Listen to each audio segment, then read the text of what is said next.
세계에서 6번째로 큰 나라인 호주. 대한민국의 약 70배에 달하는 넓은 호주는 사면이 바다로 둘러싸여 있어 섬으로 착각될 수 있지만 북극해에 위치한 그린란드를 기준으로 그린란드보다 큰 땅은 대륙, 작은 땅은 섬으로 구분함에 따라 호주는 섬이 아니라 대륙으로 분류되는데요. 현재 인구는 약 2,700만 명으로 기온이 높은 아열대 기후부터 온대 기후까지 다양한 기후 조건을 가지고 있고 인간이 거주하기에는 어려운 지리적 제약들로 인해 면적에 비하면 인구 밀도가 낮은 편입니다. 인구의 대다수는 해안선을 따라 위치한 시드니, 멜버른, 그리고 브리즈번과 같은 온대 기후인 해안 도시에 거주하고 있는데요. 그 외에 넓은 사막과 초원 지역이 나머지 90% 이상을 차지하며 이곳에서는 다양한 동물들이 서식하는 자연 생태계가 유지되고 있죠. 이렇게 독특한 자연 환경을 가진 호주는 어떠한 역사를 가지고 있을까요? 유럽 지도에서 한때 미지의 땅으로 표현된 넓은 대륙인 호주는 17세기 중반 네덜란드의 탐험가들이 호주 북부 해안을 처음 발견하면서 유럽 역사에 등장하기 시작합니다. 그들은 뉴홀랜드라는 이름으로 그 지역을 지칭하며 역사에 이름을 남겼지만 고온 다습한 기후와 먼 거리 등 환경적 이유로 그곳을 식민지로 개발하기에는 어려웠습니다. 이후 18세기 말 영국의 탐험가 제임스 쿡 선장이 호주 동남부 해안을 탐험하고 그 지역을 비어있는 땅이라 정부에 보고하는데요. 해안 지역에 뉴 사우스 웨일즈라 이름을 붙여 영국의 새 영토로 포함시킵니다.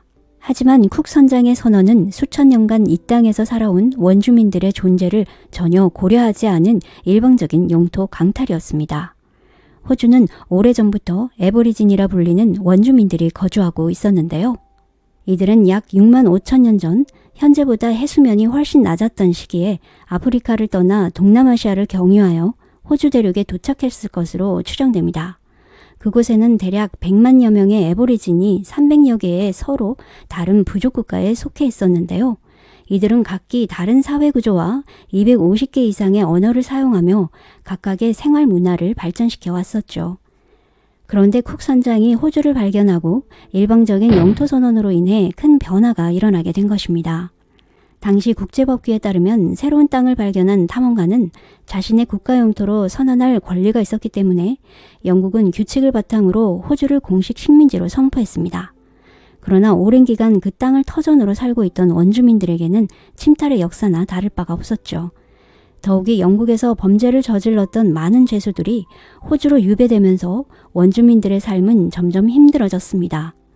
이 배경에는 영국 내부 상황에 주목할 필요가 있는데요. 18세기 후반 영국은 산업혁명을 맞이하여 기계 도입과 대량 생산을 시작으로 경제적 번영을 누리는 시기였죠. 대영 제국으로서 전 세계의 식민지들을 건설해 해가 지지 않는 나라로 불리며 초강대국으로 자리매김하는 시기였지만 동시에 빈곤의 그림자도 존재했습니다. 산업혁명으로 인해 많은 사람들이 농촌에서 도시로 이주하기 시작했는데요. 이로 인해 런던을 포함한 대도시들은 인구가 급증하면서 주택과 상하수도 시설이 부족했고 실업률 상승과 같은 다양한 사회적 문제에 직면하게 되었죠. 돈 많은 자본가들은 저렴한 노동력 덕분에 큰 이익을 보았지만 가난한 노동자들은 낮은 임금으로 장시간을 일하며 배고픈 가난한 삶을 견뎌야 했습니다. 경제적 빈곤으로 인한 생계형 범죄율이 급증한 시기, 절도 범죄에 대한 영국의 법 체계가 매우 엄격했는데요. 이는 부유한 계층의 재산과 이익을 보호하기 위한 수단이기도 했습니다. 대표적인 형벌 중 하나인 지비팅은 당시 영국에서 사용된 가장 공포스러운 형벌 중 하나였죠. 이 형벌은 살인이나 국가 반역과 같은 심각한 범죄자들에게 적용되었는데요. 범죄자를 작은 철제 케이지에 가두어 공공장소에 전시하는 것이었습니다. 이 케이지는 단순한 감옥이 아니라 뜨거운 여름이나 매서운 겨울 속에서 식사나 물을 제한된 상태로 방치하여 결국에는 죽음에 이를 수 있도록 설계되어 있었죠. 죽음 이후에도 죄수의 시신은 케이지 안에 남겨져 까마귀와 같은 새들에 의해 훼손되어 결국 남는 것은 유골뿐이었습니다. 공공장소에서 보여준 지비팅 처벌은 범죄에 대해 치르게 될 대가를 보여줌으로써 사람들에게 법을 준수하라는 강력한 경고 메시지를 주었는데요. 하지만 이러한 잔인한 처벌에도 불구하고 영국 내 범죄율은 오히려 늘어나면서 죄수들을 수용하는 감옥마저 부족한 상황이 발생했습니다. 이에 영국은 독특한 해결책으로 나설 수밖에 없었는데요. 퇴역한 군함과 상선을 개조하여 헐크라는 바다 위에 감옥을 만들었죠. 철과 목재로 만들어진 이 선상 감옥은 수백 명의 죄수를 수용할 수 있었습니다. 그들은 낮에는 육지로 가서 하루 종일 노역을 하고 밤에는 다시 배로 돌아와야 했는데 강제 노동과 제대로 된 식사를 기대할 수 없는 상황에서 곰팡이 낀 비스켓으로 하루를 버텨내야 했습니다. 그러던 중 예기치 않게 전염병까지 확산되기 시작했는데요. 이는 죄수들 뿐만 아니라 선박이 정박해 있는 항구 근처 지역 주민들에게도 큰 위협이 되었죠. 결국 영국은 더는 범죄자들을 수용할 수 없는 상황에 이르렀고 새로운 대안을 마련해야 했습니다. 영국의 귀족과 일부 정치인들은 범죄자들이 사회에 막대한 비용을 들이게 되는 문제로 인해 그들을 사회적 악으로 규정하며 마침내 그들을 먼 식민지로 보내기로 결정했죠. 처음에는 미국 동부 13개 주가 이 목적지로 사용되었지만 미국 독립전쟁 이후 영국은 캐나다를 새로운 장소로 선택했죠. 하지만 프랑스와 영토 분쟁이었던 캐나다로 죄수들을 보내기에는 안전하지 않았습니다. 이에 새로운 대안으로 선택된 곳이 바로 쿡 선장이 발견한 불모의 호주 대륙으로 영국 죄수들을 수용할 장소로 결정되었죠. 거리가 멀다는 지적과 다양한 의견이 분분했지만 결국 1787년 5월 아서 필립 선장의 지휘하에 780여 명의 죄수를 태운 11척의 죄수 수송선이 영국을 출항해 호주로 향했는데요. 죄수들 대다수는 추위와 배고픔을 못 이겨 빵이나 옷을 훔치는 등의 사소한 생계형 범죄를 저지른 사람들이었죠. 호주에 도착한 필립 선장은 여러 정착지를 검토한 끝에 현재의 시드니를 정착지로 선택했는데요. 당시 영국 내무부 장관인 시드니 남작의 이름을 따서 정착지 이름으로 지어졌습니다. 1788년 1월 26일 시드니에 도착한 그 역사적인 순간은 호주의 날로 알려져 있는데요. 그 이후로는 총 16만 명이 넘는 죄수들이 호주로 이송되었죠. 처음에는 정부가 이 작업을 주도했지만 시간이 지남에 따라 민간 회사들이 이를 맡게 되면서 죄수들은 큰 고통을 겪게 되었는데요. 매우 협소한 공간에서 족쇄에 묶여 교도관의 감시와 통제를 받으며 9개월 이상의 긴 항해 동안 많은 죄수들이 목숨을 잃었고 무사히 호주에 도착한 죄수의 비율은 겨우 40%에 불과했습니다. 이 문제를 해결하기 위해 영국 정부는 전문가들의 조언을 받아들여 새로운 접근 방식을 도입했는데요. 선장에게 보수를 지급하는 방식을 변경하여 배가 호주에 도착한 이후에 보수를 지급해 주었는데 이 보수는 무사히 살아남은 죄수들의 숫자에 따라 결정되었고 이 방식 덕분에 죄수들의 생존율이 놀랍게도 98%로 급증하게 되었습니다. 처음 호주에 도착한 죄수들은 다리와 항구를 건설하는 데에 동원되었고 광산에서 힘든 일을 감내해야 하는 노동을 했지만 그들에게도 희망은 있었습니다. 먼저 4년간을 복역을 하면 특정 조건 아래 지정된 지역 내에서 자유를 얻을 수 있었고 14년이 지나면 완전히 자유를 얻을 수 있었기 때문에 새로운 삶을 시작할 수 있는 기회였죠. 자유를 얻은 사람들은 영국으로 돌아갈 수 있는 선택권이 있었지만 많은 사람들은 호주에서 새로운 삶을 시작하고자 했습니다. 유배지였던 호주는 새로 부임한 5대 총독 레클런 맥쿼리의 지도 아래 급격히 변모하기 시작했는데요. 그는 재임 기간 동안 병원과 다양한 공공시설을 건설하며 농업과 목축업을 발전시키는 데 기여했고 동시에 형기를 마친 죄수들에게 무료로 토지를 제공하고 그들이 능력을 발휘할 수 있는 공직의 기회도 주었습니다. 이로 인해 많은 죄수들이 땅 주인이 되기도 했죠.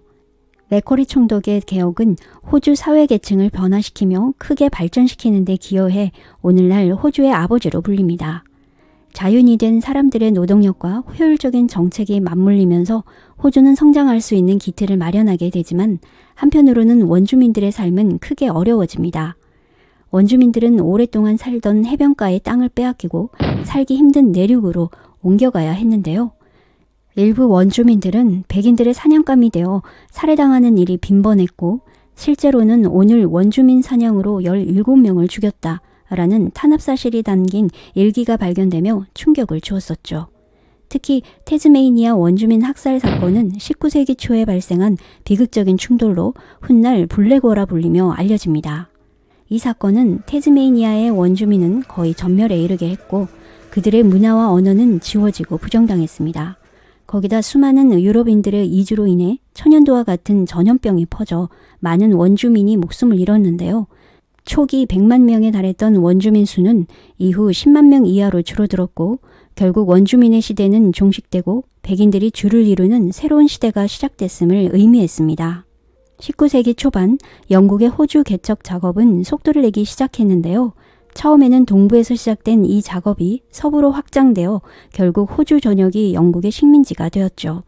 특히 19세기 중반에는 빅토리아주에서 금이 발견되어 전 세계에서 사람들이 호주로 몰려들며 대규모 골드러시가 시작되었는데요. 이로 인해 인구는 2배로 증가하고 경제가 크게 발전하면서 호주는 죄수 유배지에서 벗어나 비로소 하나의 국가로 인정받게 되는데 호주의 골드러시 이전과 이후는 이렇게 판이하게 달라졌으며 이는 호주 역사상 중요한 전환점이었습니다. 그러나 발전에 취한 희열과 동시에 여러 가지 예상치 못한 문제들도 발생했는데요. 빅토리아 주 정부는 전 세계로부터 몰려오는 광부들을 규제하기 위해 값비싼 채굴 면허증을 발급했는데 금을 찾은 광부들은 큰 문제가 없었지만 금을 찾지 못한 광부들에게는 금전적으로 큰 부담이 되었습니다. 주 정부는 면허증이 없는 불법 광부들을 찾아내려 했었지만 검열 과정에서 경찰과 관리들의 부패와 불법적인 행동들로 광부들의 불만을 증폭시켰죠. 거기다 5만여 명의 중국 이민자들이 이 시기에 대거 유입되었는데 그들은 백인들과 달리 이른 시간에 일어나 늦게까지 황금을 채굴했고 저렴한 임금으로 일을 했기 때문에 광부들은 일자리를 두고 그들과 경쟁해야 했습니다. 결국 임금 문제에 대한 불만과 반감이 갈수록 커지고 여러 문제들이 한꺼번에 터지는데요. 유럽 출신 광부들은 정부를 향해 채굴 면허증의 가격 인하와 검열 완화를 주장하기 시작했고 공동으로 대응하기 위해 연합을 결성해 강력히 요구했지만 주 정부는 이러한 요구들을 무시한 채 오히려 검열을 더욱 강화시킵니다. 저항감이 커진 광부들이 급기야 반란을 일으켜 정부와 충돌이 발생하죠. 주 정부는 즉시 반란을 진압하며 주동자들을 체포했는데요. 22명의 광부와 6명의 군인이 사망한 이 사건은 광부들의 패배였지만 그들을 무시하면 호주 전역으로 반란이 크게 번질 수 있겠다라는 경종을 울렸습니다. 결국 영국은 광부들의 일부 요구를 받아들여 면허세를 대체할 새로운 규정을 만들게 되고 광부들의 부담은 점차 줄어들게 되었는데요. 이 소식이 호주 전역의 주민들에게까지 알려지면서 많은 호응을 얻게 되었고 결과적으로는 반란을 계기로 더 많은 사람들이 적극적으로 정치적 목소리를 내기 시작합니다. 정치와 경제가 안정되면서 사람들은 이제 한 발 더 나아가 영국으로부터의 독립을 원하기 시작했는데요. 호주 주민들의 지속적인 독립 요구에 영국 정부 역시 본국과 너무나도 멀리 떨어져 있는 호주를 더 이상 무력으로 통제하기 어렵다고 판단하고 1900년 영국 의회는 호주 연방법을 통과시켰습니다. 이 법은 호주 내 6개 주가 하나의 연방으로 통합되는 법적 토대를 마련했는데요. 호주의 6개 영국 식민지인 뉴 사우스 웨일스, 빅토리아, 퀸즐랜드 등 지금까지 각기 독립적으로 운영되어 왔지만 하나로 통합되어 호주 연방이라는 새로운 국가 형태가 만들어지고 마침내 1901년 1월 1일 호주는 공식적으로 연방국가로서 독립을 선포하고 이날은 현재 기념되고 있습니다. 1901년 호주 연방의 출범은 자치정부를 세운 것이긴 했지만 여전히 영국 왕실이 호주의 국가원수로 남아 있었고 영국 왕이 임명한 총독이 호주의 대표자 역할을 하고 있었기 때문에 독립국이라기보다는 자치령으로 간주되었죠. 호주 대륙이 하나로 통합되면서 사람들의 자유와 통합을 축하하는 거리는 마치 축제 분위기였습니다. 호주인으로서 자신들의 미래를 스스로 당당히 결정할 수 있는 권리를 얻으면서 큰 자부심을 느낄 수 있었는데요. 이때 재미있는 역사적 에피소드 하나가 있습니다. 호주가 연방이 되면서 수도를 정하는 문제를 두고 잘 발달된 두 도시 시드니와 멜버른은 각자 호주의 수도가 되기를 희망하며 경쟁했습니다. 호주에서 가장 오래된 시드니는 인구가 많으며 전 세계적으로도 알려져 있는 유명한 도시이고 멜버른은 골드러시 기간 동안 급성장한 도시로 시드니와 인구 면에서는 어깨를 나란히 하고 있었죠. 오랫동안 이 두 도시 간에 치열한 토론이 벌어졌지만 예상치 못한 해결 방안으로 시드니와 멜버른도 아닌 두 도시 사이에 위치한 중립적인 지역 캔버라가 새로운 수도로 결정됩니다. 해안 도시인 시드니와 멜버른보다 내륙에 위치해 있는 캔버라가 안전한 도시라고 판단되는 이유도 포함되어 있었죠. 이렇게 새로운 국가로 탄생하여 출발하지만 또 다른 어려움도 있었습니다. 호주는 위치상 영국과 가까운 유럽 땅이 아니라 아시아에 위치한 대륙이라서 호주 백인들은 오래전부터 황색 공포라는 말이 있을 정도로 아시아인들을 두려워했는데요. 특히 골드러시 이후 대거 유입된 아시아인들에게 정복당할 것을 견제하고 있었습니다. 이런 두려움은 정책에서도 드러나는데요. 독립 이후 호주 정부가 취한 첫 번째 조치 중 하나는 아시아계 이민을 제한하는 이민 정책을 도입하는 것이었습니다. 이 정책은 사실상 비유럽계 이민자를 배제하고 유럽계 백인 이민자만을 자국민으로 인정하는 취지였죠.